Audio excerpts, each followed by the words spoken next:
Welcome to the Genius Factory. Enjoy the video.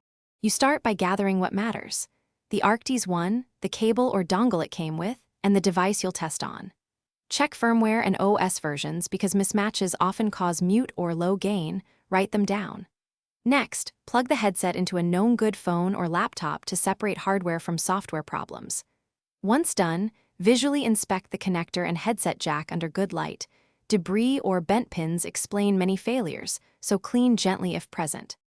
You now move into software. Open System Sound Settings and set Arctis one as the default input, and push the input level to about 80% so you can hear changes. Then open Steelseries Engine or GG, reinstall it if recognition fails, and run the device setup.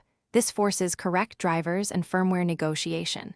Make sure to disable exclusive control and close apps that might lock the mic. If the mic meter jumps now, the software was the blocker. If not, continue. You finish by performing final physical resets. Unplug, wait 10 seconds, and replug. If the model supports it, hold mute or power for 10 to 15 seconds to reset internal settings. Then swap cables and try USB versus analog so you can pinpoint a faulty cable or dongle.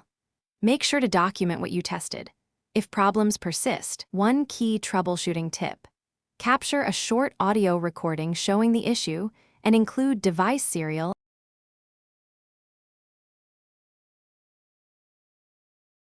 Thanks for watching. If you found this helpful, don't forget to like and subscribe.